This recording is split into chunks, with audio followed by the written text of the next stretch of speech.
Hey fam, lovers and friends. Hi, how are you guys doing? Hope you guys are well, fam. Listen, it is our anniversary month. Yes. Our and love month. We've got too much love right now. It's bubbling. And we want to give it all to you, fam. We just want to dish it all out. And listen, if you're just joining us right now, we're on a awesome series. Yep, it's called The 4 Vows for a Godly Married. Ooh. And so last week, babe, what did we tackle? We spoke about the first vow, which was, I promise to make God my first priority and my spouse my second priority. And some good nuggets that we shared there. And if you missed it, please link above, go check it out, catch up, and then come to the second vow. So now for the second vow. But before we even get to it, let's roll the intro first. Let's roll the intro, fam. Let's go.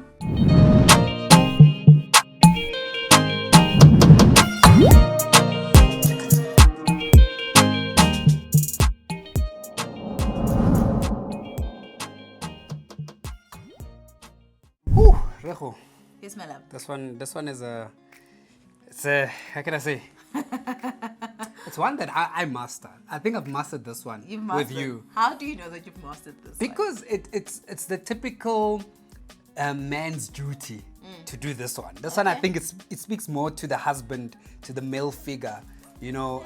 And for me, why I say I mastered it is because I started with this one way before we got married. All right, so what is it, Bella? So vow number 2, fam bam, it says, I promise to always pursue my spouse.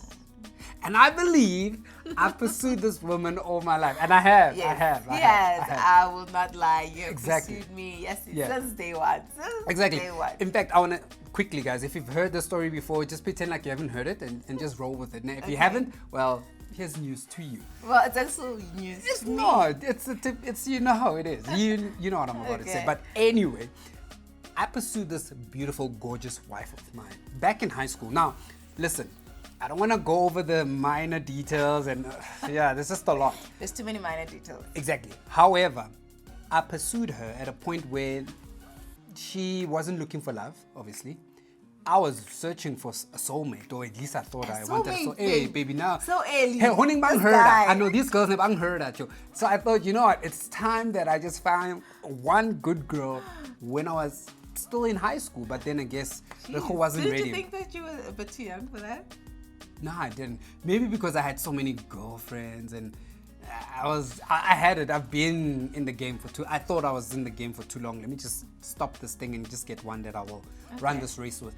So I pursued this lovely lady in high school, but of course, as many of you will know, she declined me, and obviously post high school, that's when she sort of entertained me again. And I was only 21 years of age. You were like 19. Yeah.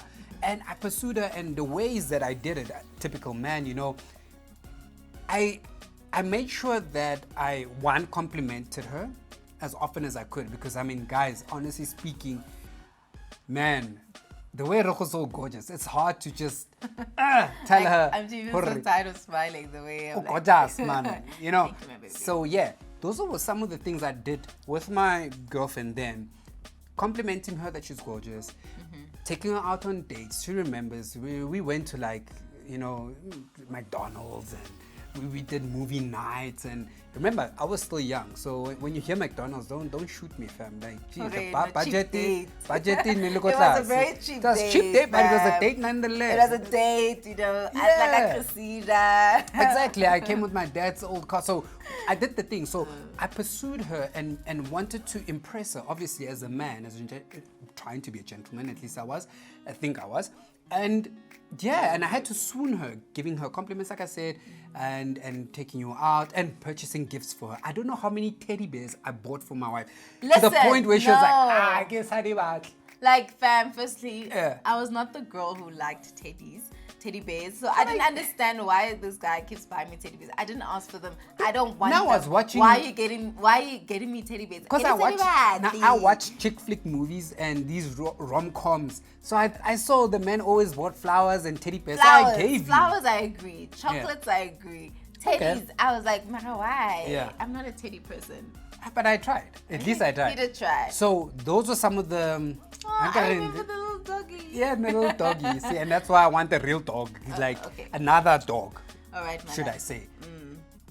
But anyway, fam, I'm getting carried away here. But I want to share with you guys quickly the verse of the day, which is going to tie everything together. And then we're going to share a few nuggets about pursuing your spouse from the husband's point of view as well as from the wife's point of view, right? Okay. So the verse of the day. It comes from Ephesians 5:25 to 27. Yes, which says, for husbands, and we love this one. I mean, most married people will know this one. And even you, if you're not married, you might know this one, child of God. For husbands, this means love your wives just as Christ loved the church. Right. Yes. The next line is so important. It's key. He gave. Underline gave. Highlight gave. All right. Ne? He gave up his life for her, the church, to make her holy and clean, washed by the cleansing of God's word. He did this to present her to himself as a glorious church without a spot or wrinkle or any other blemish. Instead, she will be holy and without fault. That's what he did. He gave. From my understanding, that means that the man has to take care of his wife. Yes. In the sense of like, I am a representation of you. So how I am, how I look, how I'm feeling, how I'm doing is literally a representation of how you are taking care of me. Exactly. If I love myself so much, I should take care of you as well, right? But what's so important in the scriptures that Christ, as we know, he gave up his life, right? But here it says that he gave up his life for her to make her holy and without blemish. Yeah, and clean, washed, and without blemish, right? So that he can present it to himself. Now, when we talk about how do I continue, I promise to pursue my spouse, always pursue her. See, so Christ pursued you and I. Continuously he pursues us, right? Even before we came to his knowledge, before we gave up our lives, or rather when we surrendered our lives to him and said, okay, Christ, listen, take over my life because I'm a broken wreck and I just need you. Take over. He pursued us. And even you out there, if you don't know Christ right now, he's pursuing you. He's knocking on your door daily, and you know the soft, still voice of God saying, he knocks and all you have to do is answer. That's it. So I, as your husband, now need to sort of take what Christ did and mimic that in my marriage with you. I need to give up myself for you. I need to pursue you in many ways. And so here's the 3 very key points that I picked up from a husband's point of view, at least from me, that I'd like to share with you, fam, and everybody, so that you can just note this. So 3 key areas to focus when pursuing your wife. So wives out there, if your husband is not with you, just pause, bring him in. If not, let him watch this later. Ne? All right. Even the boyfriends, watch. Ne? Come, let's go. For future. Future husband. Come, watch. Number 1, a husband, if you want to pursue your wife always, give her your time. That's what women want. And now listen, when we speak about time, it speaks about at times we need to sacrifice some of the things we enjoy to do, especially now that we're married, and especially me, exactly, Exhibit A, right? There are so many hobbies that I have. Who knows? It's working out, it's going to play football, soccer out there with my friends. It's watching soccer. It's watching soccer. It's spending time on my musical instruments or stuff like that. I have to sometimes, give up that time for my wife because she needs that. And it's a form of pursuing her, giving her time. True. Right? True. Number 2, it's that I need to give her my attention. Ooh, it kind of ties together. Oh, that one is a big one. Attention is such a big one. Because attention means like just listening to what I said. Because if Disa does not listen to what I said, I'm like, okay, what did I just say? Exactly. And he doesn't say the exact same thing. It's like so frustrating. So pay attention. That's it. And with attention, it cuts deeper than just pay attention, Sometimes you can say pay attention and it's just like, okay, what? I must just listen and just show my face. No, it's being present. Physically and emotionally. You have to be present. So I do this a lot, little Ho, because, she just confessed now, she does want my attention, my time. She wants me to engage with her when she has to vent and she needs to just let it all out. And then I'm the punching bag, you know how it is, and I'm the shoulder to cry on. Thank you, Jim. Oh, babe. Okay, so I'm working on to handle your frustrations. Yes. Luggage and baggage. And of course, you're here. Okay. All right. And then number 3, gentlemen, give her your affection. This is key. Give her your affection. And listen, with affection, I don't mean that you just give her the kind of physical attention, affection that leads to sex. No, yes, of course, that's what you also want, right? But with giving her your affection, it's about being thoughtful at times. I mean, how often do we go to malls or public spaces, husband and wife or partners, and they don't even hold hands? You know, they don't hug in public. And I know some people be like, PDA, hey, public indecency, I don't want to be doing such things. But hey, women, they love that. They love it when you just come behind and you grab and you hug her. When you hug her, not because you're trying to show off because it's another guy watching her, so you want to show her, why do you want this to is show, my woman. Exactly. No. Why do you want to show off only when you feel threatened? Exactly. It's not about that. It's about giving her that affection even when she doesn't expect it. Of course, that's the best time. Things like... and if you're not that kind of person, not an affectionate person, just work on it, because at the end of the day, it's not about you. It's about what your partner needs. That's it. It's about their love language and satisfying that, exactly. And I mean, like Roko was saying, if there are some key pointers, gentlemen, that you don't understand, I think I should host a men's conference, and maybe I can teach one of you, some things that I've picked up over the years that can really... it'll work, trust me. It's been tried and tested. So for me, these are the 3 key areas that men need to focus on when pursuing your wife always. It's giving her your time, giving her your attention, giving her the affection that she desperately, she deserves it. She needs it, she wants it. And tying this all together, trust me, she will return the favor. Okay, those are very good pointers, my love. Thank you for that. From a husband's point of view. So I've got it from a wife's point of view. I think the first and foremost one I have, point number 1, is to pray for him. Ladies, so Proverbs 14:1 says that the wise woman builds her house, but the foolish tears it down with her own hands. So basically, we need to continuously pray for our husbands, because it is a known fact that Satan attacks the head of the house first, which 100%. is the husband. 100%. So many households are broken because the man is broken, and therefore that ripple effects. Exactly. It is. It affects the rest of the family members. So it is so important that us as women, as wives, we need to continuously pray for our husbands, and to pray the armor of God over our husbands, and also to pray for wisdom, for protection, and for joy, because it's so important that your husband is joyful. True. As well, but so that when he's happy, the whole house is happy. His energy just filters through the entire household. So it is so important that we continuously just pray over our husbands on a daily basis. And before you move on, that's such a key point right there, because like you said, the enemy's number 1 target in a marriage or in marriage is the husband. Because we all know, like you mentioned, and the Word of God says, if you can destroy the head, trust me, the rest of the body is gone. It's done. Exactly. It's dusted. So it's very pivotal that wives, please pray for me. Yeah, and I think that also praying even before even marriage. I mean, like I was praying for my then boyfriend before we even got married. So continuously just praying for them, because that will help, for also praying for our future children, so that he becomes a good example for our son, because we know how society is going right now. So it's just so important to continuously be in prayer. Amen. Right. Okay, point number 2 is that happily serve him. Right? Yeah. She does him good and not harm all the days of her life. Proverbs 31:12. So basically, men love to be pampered. We well. do. Catered for. Cater for your man. Love him. Show him that affection. Show him that appreciation. That is a form of pursuing him, because, simple things. Simple thing, peppering his feet.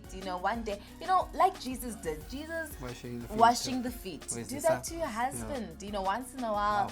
Wow. While he's sitting, pamper his feet, wash his feet. Because Linda, I'll return the favor by, giving a massage, foot massage, for me, which leads to other things. Yes, it leads to other things, but it's not about what I'm going to receive. That's it. It's all about giving. What I'm giving to you. When I'm 100%. Washing your feet, it's a sign of that. It's a sign of love. It's a sign of saying that, you know what, I love you. You've been working all day. You know what, you just need to relax. I mean, like, plus reflexology massages. It's good for the whole body. You know, there's a whole thing about that. So doing that simple thing, or giving you a back massage, or giving you a head massage, you know, there's times where I see that he's stressed and I just massage his head, you know, and that just releases the tension, your neck, you know. And now I need one right now. Now you're talking about busy. Yeah. But yes, that happily serve him, whether it be also serving food, you know, knowing that his favorite dish is what's your favorite? Now you're asking. I was about to say my favorite dish, actually. I was about to say muhodu. So you're not catering for me. I was about to say muhodu. And bring it with a tray at least. No, yes, that's the other point. What I'm saying is that like, don't bring the hot plate. Like, you know, Rego bring the plate with the fatuku, and it's hot. It's like, hey, Oscar, cheese, yeah, cheese, and then I must hold it dramatic. Like, bring the tray. I think, you know, he's been dramatic. I serve him with the tray every day. I serve him with the tray and with a washcloth so that he can wash his hands. Washcloth, fatuku. In English, my friend. And I'm saying fatuku. Babe, you're disturbing my moment. So just basically serve him in that sense. Bring him his favorite drink. Yes, my love. Okay, sorry. Guys, can you see he's disturbing me? I'm sorry. But anyway, serve him. That is my second point. And my last point is bring him back to basics. Yeah. Basically, how to continuously pursue him is to, like, flirt with him. Yeah. I mean, you flirt with your husband, you give him, you know, text messages. It's actually the same point as your point number 3, whereby, you know, affection, affection, showing not the just affection, physical, not just physical affection, but emotional affection as well. You know, you need to do those little things. I mean, like, men might not be as emotional as females are. I'm different. But yeah, my husband is a different breed. But yes, just send him the texts. You know, when I'm away at work, you know, you send him sexy texts or whatever, or just, you know, make him smile again. I miss you. I love you. Send me a quick selfie there while you in the flight deck. You know, I like those. It's a thought that counts. You know, it's just being thoughtful. You know, when you're so busy at work, but you just think of me and you're like, I miss you right now. I was gonna say something else. I'm thinking of you. No, babe, I'm not gonna say what you think. I'm not gonna say what you think. I thought very hard about it to avoid saying that. Oh my gosh. Okay. Can we leave it? PG-13. Yeah, but anyway, yes. Basically, you know, you continuously pursue him. Yeah. Just bring it back to basics. How did you pursue him in the beginning? Oh, well, I never really pursued you that much. Hence why I said. But at the same time, I still wanted that love, so I nurtured it, and the way that you nurtured it before, you need to continue. Just because you've been married for 2 years, whether it be 2 years, for a year, sometimes you 10 forget. Years, so it doesn't matter. Fam, sometimes you forget that, oh yeah, we used to hold hands. Oh yeah, we used to call each other a certain name. I mean, like, we used to call each other so many names. Oh, we had so many pet names. Yeah. You know, so many nicknames. And now we don't even call.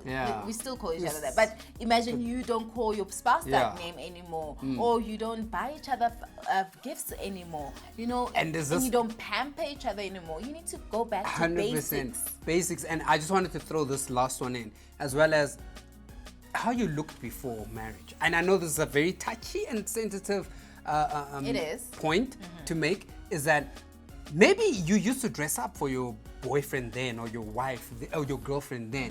You used to make sure you were on flick, hair was done, your body was in shape, you made sure that things were good on you. But now that you're married for a year, 2, 3, 10 years, 20 years, you let that go. And look, hey, I know, babies and baby weight, it happens, right? I know, ladies, you pack on the weight, and yeah, losing it can be a bit of a challenge, but that's where we need to be together, motivate one another.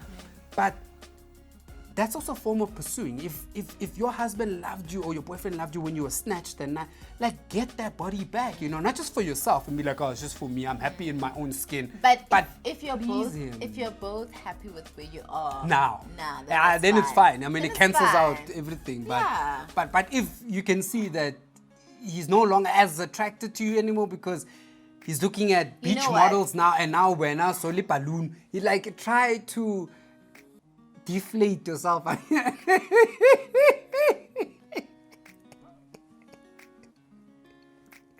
Fam. No, No, I but say that with the most utmost respect. Yeah, he does say that with the respect, but it's and I'm being silly now, but no, it's because we are currently actually on a diet, not an eating plan. Yeah. So on this eating plan, you know, we made that decision because we felt like, you know, we're not where we were before. Yeah, before. And good. for me, that didn't make me feel good and confident, and, you know, sexy. Yeah. And for him, he also felt a bit self-conscious. Self-conscious. So it is good for us to then lose the weight again. Then I feel sexy again. It's good to look at those pictures we took when we were still dating for me, and be I feel like, yo, no, I was a size mangma. But with those pictures, I feel like I was too skinny. I love the fact that doesn't know what she wants. She like, doesn't know what you want. No. One moment you are skinny, next thing she's fat. Next thing I'm not too good. My point is that I don't want to be the same that I was before, Okay. but I Right, do I want to get be you. healthy and still be confident in my own skin, so that whatever outfit I wear, I do feel sexy for myself, but at the same Hallelujah. time feel confident. Yes. And then my husband looks at me and he's like, that's my Slaying. baby. That's Slaying my like baby. David. Slay like David. Nice one. Get it? He slayed lions and bears and he slayed Goliath. Yes. Anyway, Fam, that's it. that was our vow number 2. Yes, definitely. I promise, babe, to always pursue you. I promise to always pursue you, my baby. Thank you, my love. How will you pursue your partner, your spouse? How does it look for you guys? Please, down on the comment section. Comment down below, fam. Thank you so much for joining us. Until next week for vow number 3. Vow number 3, stay tuned. Remember, if you're not already subscribed, subscribe so you do not miss out. We love you. Until the next video. Or vlog. Bye, fam. fam.